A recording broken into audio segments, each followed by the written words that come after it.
जाने कब चली जाए, खुशी का क्या भरोसा है, निभाए साथ मुश्किल में किसी का क्या भरोसा है। चलो एक दूसरे से दूर हम शिकवे गिले कर लें, हमारी इस जरा सी जिंदगी का क्या भरोसा है। चलो एक दूसरे से दूर हम शिकवे गिले कर लें। ये बनारस है, बनारस मस्ती का शहर है। बनारस से पता नहीं कितनी शाखाएं, कितने धार्मिक ग्रंथ और कितने अद्भुत लोग पनपे हैं। ये बनारस जिंदा दिलों का शहर है, मस्तों का शहर है, अल्हड़ मिजाजों का शहर है। आप फर्ज कीजिए बनारस के जाम में फंसे हो आदरणीय, और आपके आगे कुछ लोग अर्थी लेके जा रहे हो, गलती से भी आपने मोटरसाइकिल का हॉर्न उनके पीछे बजा दिया। अर्थी लिया हुआ आदमी अर्थी कंधे पे लिए लिए पीछे पलट के बोलता है, ऐसे पहले जाइबा कहाँ। शहर साहब, शहर का जवाब नहीं मैं बता रहा हूं आपको। एक बहुत बड़े सज्जन काशी आए, उनको किसी ने समझा दिया था, बेटा बनारस जा रहे हो, बनारस में बहुत नागा बाबा होते हैं, बिना दर्शन किए मत आना। अब वो दशाश्वमेध पे जैसे डुबकी लगा के ऊपर चढ़ रहे थे, साक्षात नागा बाबा के दर्शन हुए। उन्होंने लपक के नागा बाबा के पैर पकड़े, नागा बाबा मुझे आशीर्वाद दो, मेरा परिवार सुखी रहे, नागा बाबा मुझे आशीर्वाद दो, मेरे घर की तरक्की हो, नागा बाबा मुझे आशीर्वाद दो, धन संपदा बढ़े, नागा बाबा मुझे आशीर्वाद दो। नागा बाबा पैर झटक के, हमारा छोड़ो यार, हमारा नाम दीपक दीक्षित था, हम कोनो नागा वागा नहीं है। वो तो गंगा जी में नहाने घुसे थे, कौनो मिला कपड़ा चुरा के भाग गया। अद्भुत शहर है साहब, मस्ती का शहर, हर जगह हाथ से बिखरा पड़ा है। आप देखिए, ऐसा नहीं है कि मोदी जी के पहले विकास नहीं हुआ था, हुआ था, मैं गवाह हूँ। पहले भी सिग्नल, ट्रैफिक सिग्नल लगा हुआ करता था चौराहों पर, लेकिन किसी का पोल टेढ़ा मिलता था, किसी की बत्ती भुकाया करती थी। अब देखिए गोदौलिया चौराहा की घटना बता रहा हूँ, लाल बत्ती जल रही थी, पूरा ट्रैफिक रुका हुआ था, एक बुढ़िया बेचारी जल्दीबाजी में रास्ता पार कर गई, ट्रैफिक हवलदार सीटी बजाता रह गया, बुढ़िया नहीं रुकी, हवलदार दौड़ के बुढ़िया के पास आया, ए दादी तब्बे से सीटी बजा रहे, सुनाई नहीं देता। बुढ़िया बेचारी रवासी मुंह बना के बोली, है बेटा ये उम्र सीटी सुने के थोड़े ना।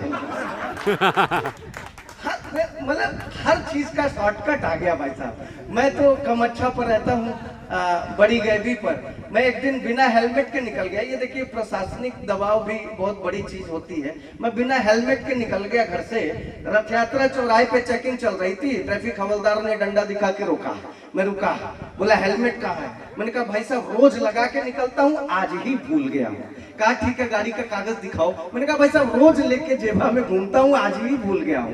कहा ठीक है फिर 2000 रुपए का चालान कटेगा। मैंने कहा कैसी बात कर रहे हैं, ये बनारस है, यहाँ महात्मा बुद्ध ने अपना पहला उपदेश दिया सारनाथ में, तो मध्यम मार्ग की परिकल्पना दी। अगर आपके पास भी कोई मध्यम मार्ग हो तो बड़ा अच्छा है। उन्होंने कहा ठीक है फिर 500 रुपए निकालो। मैंने 500 दिया। मेरे मन में एक बात आई कि भाई अगले चौराहे पे किसी ने रोक दिया तो, मैंने तुरंत पूछा भाई साहब आपको तो दे दिया, अगले चौराहे पे किसी ने रोक दिया तो क्या करना। उन्होंने कहा कुछ नहीं, कह देना कोका कोला। बात मेरे समझ में नहीं आई। मैं रथ यात्रा से जैसे ही सिगरा तक पहुंचा, वहां भी चेक, भाई मजिस्ट्रेट चेकिंग चलती है, हर जगह चलती है, वहां भी रोका गया, वहां भी बोला हेलमेट, मैंने कहा कोका कोला, बोला निकल जा। अच्छा बात मेरे समझ में नहीं है, मुझे लगा कोई अच्छा सा मंत्र मिल गया है। मैं इसे जांचने के लिए मलदहिया पहुंचा, वहां भी चेकिंग चल रही थी, बोला हेलमेट का, मैंने कहा कोका कोला, बोला निकल। मैं आपकी कसम खा के बता रहा हूँ भाई साहब, मैं जिस काम से घर से निकला था वो काम भूल गया। पूरे दिन बिना हेलमेट के, बिना कागज के घूमता रहा, जो रोके कोका कोला। मंत्र याद है अपने को, उसी रवानी, भाई मंत्र याद है, अगले दिन भी उसी रवानी में निकला, बिना हेलमेट की जरूरत ही नहीं, अपने पास मंत्र है कोका कोला। अगले दिन उसी रवानी में बिना हेलमेट, बिना कागज के निकला, उसी रथ यात्रा चौराहे पे वही हवलदार मिल गया। मैंने कहा कोका कोला, उसने भाई साहब घूर के देखा, कहा क्या बात है मंत्र काम नहीं कर रहा। मैंने थोड़ा जोर दे के बोला कोका कोला, बोला बेटा फंस गए, किनारे लगाओ, आज का लिमका है। हर आदमी शॉर्टकट में काम निपटा रहा है। मुझे तो बड़े चैनलों पे बुलाया जाता है, अक्सर बुलाया जाता है। अच्छा चैनलों पर जाना ये मतलब नहीं है कि आप विद्वान हैं तब चैनलों पे बुलाए जाएंगे, ना ना ऐसा कभी नहीं। चैनलों पर वही आदमी बुलाया जाता है जिसका जुगाड़ सॉलिड होता है। मेरा जुगाड़ बहुत बढ़िया है, मैं चैनलों पे बुलाया जाता हूँ। एक बहुत बड़ी चैनल ने फोन किया आदरणीय, कहा कि दमदार भाई रुपया गिर रहा है, उस पर कविता करनी है। मैंने कहा कर दूंगा, कोई दिक्कत नहीं। हालांकि गुरु जरा मोदी जी को कायदे से लपेट दीजिएगा। हम कहा कैसी बात कर रहे हैं आप। सदियों में एक ऐसा नेता पैदा होता है जिस पर हम गर्व कर सकते हैं। आप लपेटने की बात कर रहे हैं, क्या इसके पहले रुपया नहीं कर रहा था? रुपया के दस में मोदी जी की क्या गलती? रुपया की गलती है, वो गिरा क्यों? मोदी जी की क्या गलती है भाई? मैंने उसे जवाब देने की कोशिश की बनारसी मिजाज से। मैंने कहा 56 की उम्र में रहीम राम गिर पड़े, हनीप्रीत जानती है इश्क का फितूर है। यहाँ बाहर से काम नहीं चलता, यहाँ बजाना पड़ता है। हाँ, मैं सब कसम खा के बता रहा हूँ आपकी, इस छंद पे बजाई गई आपकी एक एक ताली मेरे लिए ठीक वैसा ही काम करेगी जैसा बाबा के लिए हनीप्रीत किया करती थी। बजाएंगे तो अच्छा लगेगा। मैंने कहा 56 की उम्र में रहीम राम गिर पड़े, हनीप्रीत जानती है इश्क का फितूर है। एनडी तिवारी का तो डीएनए टेस्ट याद होगा, गिरे थे 86 में, ये किस्सा मशहूर है। 60 रामपाल हो 72 में आसाराम, गिरने की सूची हमें ज्ञात तो जरूर है, बड़े बड़ों को भी हम पाते हैं गिरा हुआ है। रुपया गिरा तो मोदी जी का क्या कसूर है? तो मोदी जी क्या कर सकते हैं भाई?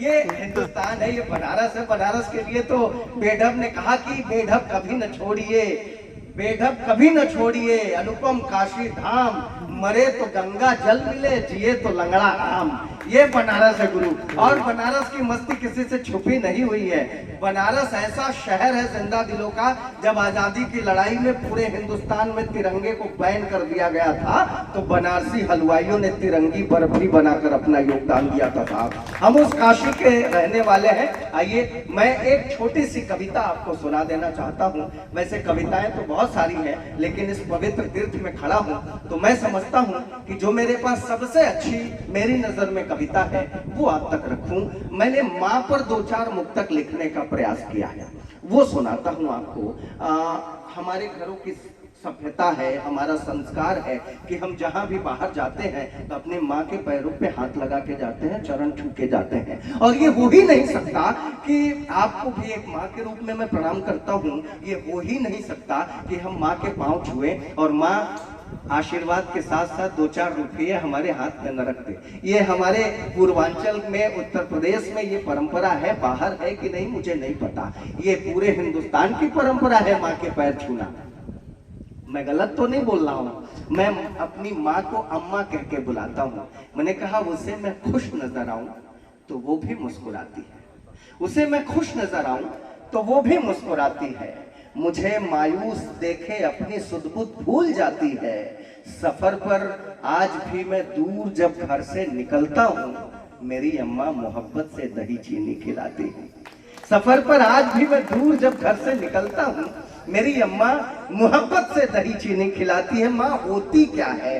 ताली बजाइए न बजाइए, प्रेम से सुनिए, क्योंकि हम तो भीड़ में पढ़ने के आदी हैं। बहुत लाखों की भीड़ होती है, वहां भी पढ़ने का मौका मिलता है, वहां खूब तालियां सुनने को मिलता है, लेकिन ऐसा अवसर बहुत कम आता है जब अपने आंगन में कोई खड़ा होकर के कविता पढ़े और घर के परिवार के लोग उसे सुने और आशीर्वाद दें। तो घर के लोग जब सुनते हैं ना तो तालियां नहीं बजा के आशीर्वाद देते हैं, फिर वो मन से जब उनका आशीर्वाद निकलता है तो सीधे मेरा हौसला बढ़ता है, मुझे ताकत मिलती है पढ़ने की। सुनिएगा, माँ क्या है?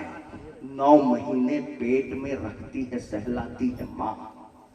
माँ को याद रखिए, हाथ खोल के बैठे साहब। 9 महीने पेट में रखती है, सहलाती है माँ, दर्द सहकर जन्म देती फिर भी मुस्काती है माँ। 9 महीने पेट में रखती है, सहलाती है माँ, दर्द सहकर जन्म देती फिर भी मुस्काती है माँ। इससे बढ़कर प्रेम की क्या कल्पना हो पाएगी?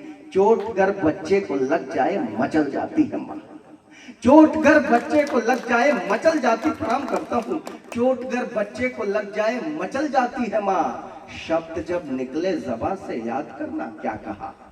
शब्द जब निकले ज़बान से याद करना क्या कहा? राम या रहमान, ईसा या कलंदर ना कहा, इससे अंदाजा लगाओ माँ का तुम रुतबा जरा। बोलना सीखा तो हमने सबसे पहले माँ कहा। इससे अंदाजा लगाओ माँ का तुम रुतबा जरा। बोलना सीखा तो हमने सबसे पहले माँ कहा। माँ से ही जीवन मिला, आंखें मिली, ज्योति मिली। मैं ये पंक्तियां आप लोगों को पहुंचा रहा हूं विशेषकर, क्योंकि आप हदीस पहनकर बड़े नहीं हुए, आप उसके बाद की पीढ़ी नहीं, आप पहले की पीढ़ी हैं। इसलिए मेरी इन बातों पर आपका आशीर्वाद ज्यादा चाहिए। माँ से ही जीवन मिला, आंखें मिली, ज्योति मिली, दूध पाया मां से ही और मां से ही रोटी मिली। मां से ही जीवन मिला, आंखें मिली, ज्योति मिली, दूध पाया मां से ही और मां से ही रोटी मिली। घूमते नंगे बदन गर मां नहीं ढकती ये तन, मां ने पल्लू फाड़ कर बांधा तो लंगोटी मिली। घूमते नंगे बदन गर मां नहीं ढकती ये तन, मां ने पल्लू फाड़ कर बांधा तो लंगोटी मिली। मां ही प्रथम पाठशाला होती है साहब। थाम कर उंगली हमें चलना भी सिखलाती है मां। थाम कर उंगली हमें चलना भी सिखलाती है मां। संस्कारों का समर्पित भाव बतलाती है मां।